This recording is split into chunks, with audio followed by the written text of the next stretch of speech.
I'm Dave Mason, the Director of Public Health for the town of Sandwich, and we're doing public service announcement number 32 with regards to coronavirus.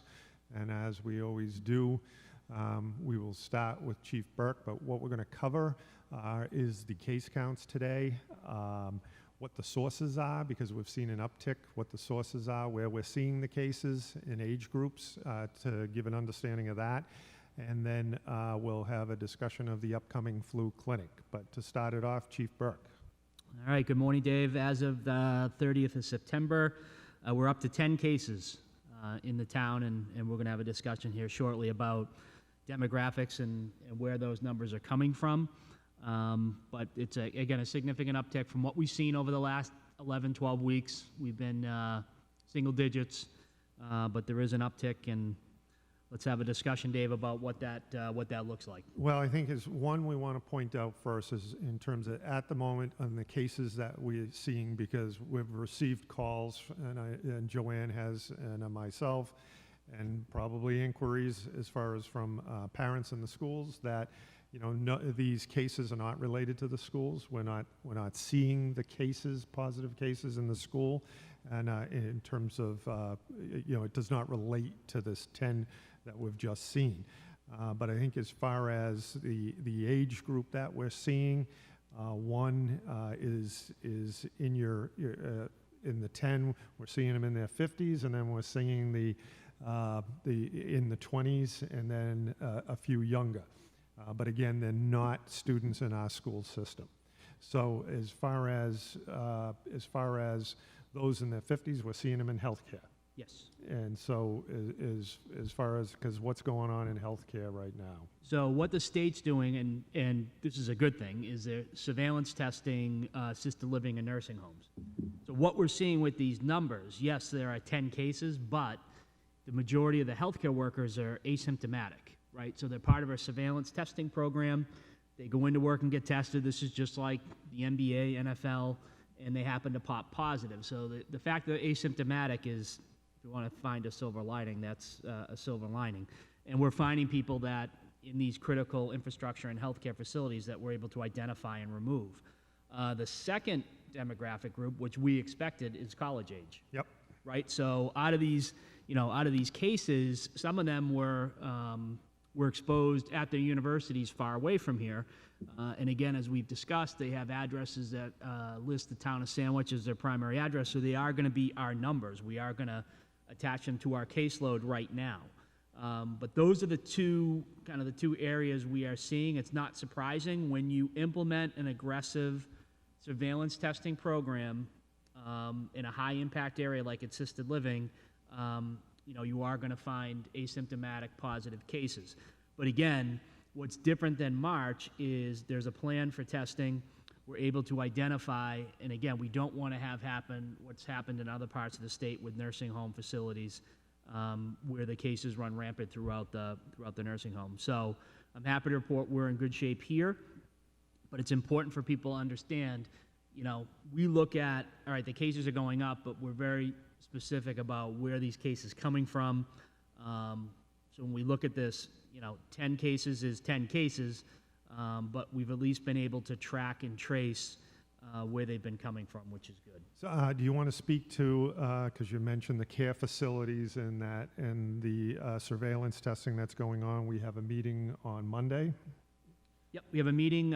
So the command team is going to meet with representatives from Cape Heritage Nursing Home, Spalding Hospital, and the Decatur House here on Main Street, just to go over numbers, make sure protocols are reinforced as we prepare for both flu season and a little colder temperatures, and just make sure we're on the same page. We did initial discussions back in March and April, and we're going to reinvigorate those now, get them to the table via Zoom and teleconference with them just to see what they need and check in and make sure that we're still doing the things that we need to do. So, because I think over time, and we've seen it in the public, as far as people have become relaxed as far as, the protocols and mask wearing, because we haven't been seeing it around. We're not seeing as much of it in the news media because of the election coming up. So don't be fooled. It's still out there, and this uptick that we're seeing, today, even though it's just 10 cases, is an indication of things rising, and as was predicted coming into the fall. As far as the types of cases and where they're located, the age groups, this is not community spread. So we're not into that situation of evaluating the impacts on the school system in Sandwich here. So, but we are, we're daily keeping track of it, but there is no impact on that at this time. And then just a quick update. I know there was some inquiries with regards to, events that are coming up. One being Halloween, as far as the state put out some guidance, as far as town is not closing down Halloween. As far as if there's kids in trick-or-treating, we're just asking people to, wear a mask, be safe, keep your distance as you go. There is an event that the town is proposing. The trunk or treat event that the police are doing. It's a drive-by event. So Officer Bonderick and the folks at Sandwich Police are organizing that with the rec department. I believe it's been put out over social media, but if you have any questions, you can notify either one of those agencies for follow-up, but they are doing that this year in a different format. Okay, and then as far as with restaurants, the state put out additional guidance, new guidance. Seating at the bar is allowed, spacing is required, and there'll be some physical barriers in place for that. And so it increases their capacity indoors. We also put out an advisory in combination with Sean Miller, the Fire prevention? Yes, I'm sorry, the fire prevention officer, and Brendan Brides, the building inspector, to look at use of tents and then heating in tents. Just if you're out and about, no open flame should be under a tent. That's not a safe situation between a flame and a tent and a carbon monoxide also.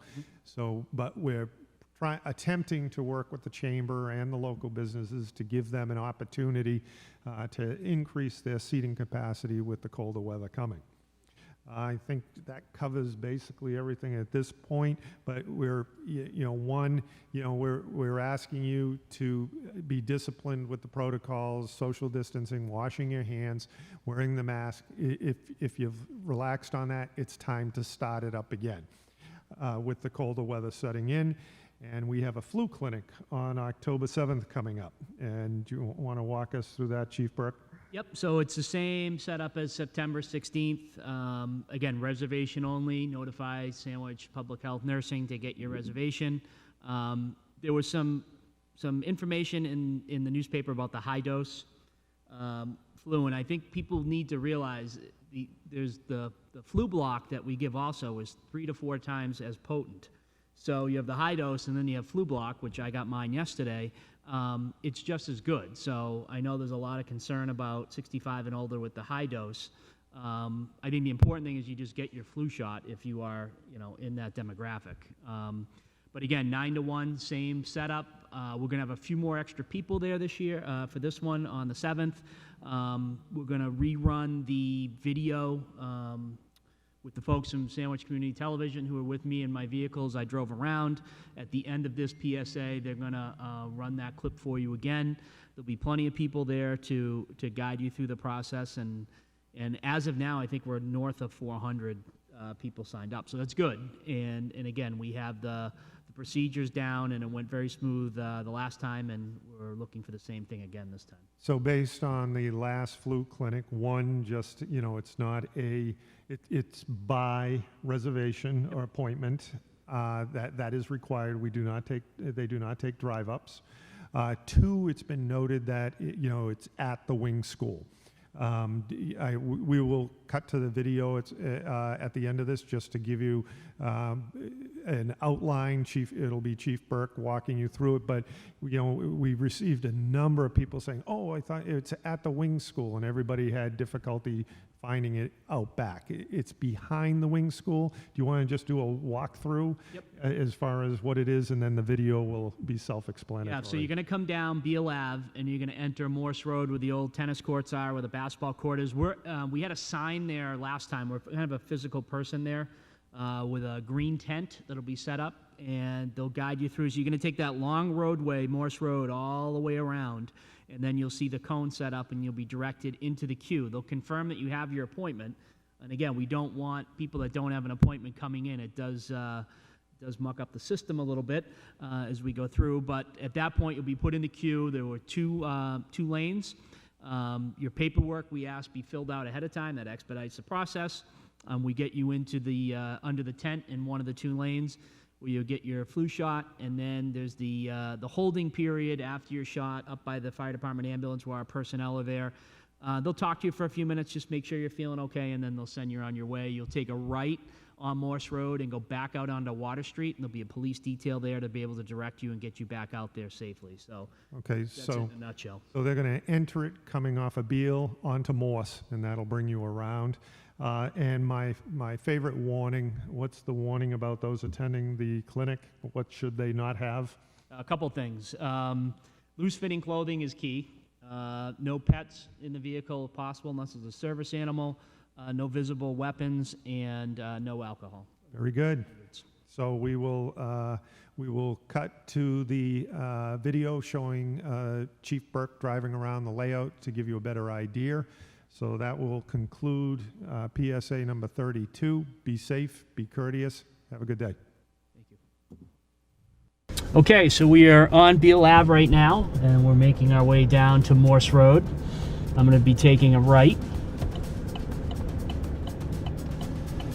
And again, there'll be signage here. There'll be traffic direction folks here.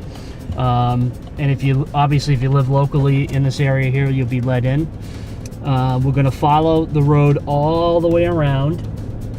And again, this is where we were talking about having the ability to queue cars, and a lot of cars. And we're not expecting thousands of vehicles, but in the future, part of what we're doing with this is to, if there's a COVID vaccine and we need to hand it out to residents, we can do that. But this plan also doubles as if there was a water emergency and we had to distribute bottled water, if we had to distribute important supplies, this particular plan will mimic all of that. So that's why it's good for us to practice it and to utilize the flu vaccine to be able to make sure the plan is going to work. And as Joanne will reiterate, we have 2 dates, September 16th and October 7th.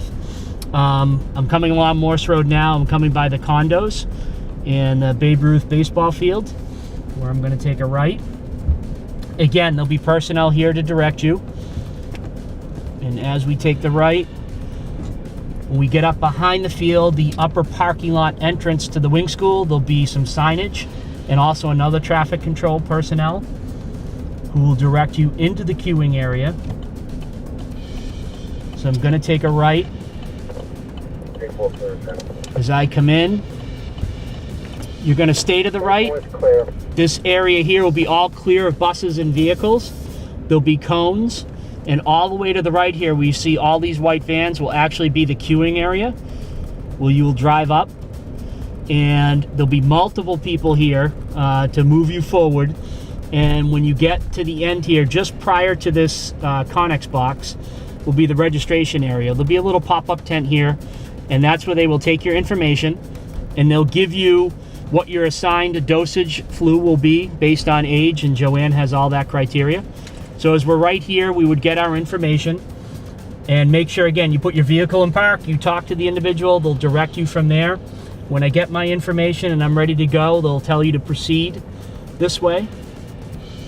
And you can see these cars will be out of here. There'll be a slight left and then an immediate right turn right into the bus loop at the wing school. And again, this is where, in between the basketball hoops, is where the tent is going to be. As you can see, there's 2 lanes here. You'll be given a designated lane. There'll be a traffic control person here also, verifying which dosage you're going to get and which lane you're going to go into. You're going to have your dose verified at least 3 times, sometimes 4, before they give it to you, for quality control. So as we were to pull up, and let's just pretend there's a tent underneath us here, you'll be directed to put the car in park. So I'll put it in park, the window will come down, they'll verify your paperwork, they'll verify your dosage, the doctor and the nurse from the Medical Reserve Corps and the paramedic, whoever's giving the injection, will come over. You'll roll your sleeve up, again, loose fitting clothing, you'll stick your arm out the window, they'll administer the vaccine, then when they're done, you can roll your window up, and again, we want to make sure you have facial coverings on as you do this. No pets in the vehicle, no weapons. If there's a second person in the vehicle, make sure they've gotten their shot, and then we can put the car back in drive. The traffic control person in front of you will then tell you it's okay to go, and you will pull forward. When you come out of the tent, you just follow this around.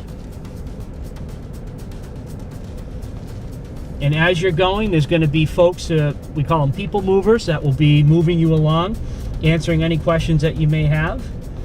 And as you come around the bend here, you're going to proceed straight up.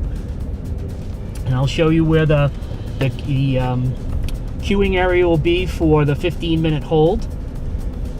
And again, the traffic control points are going to be numerous. People are going to see you.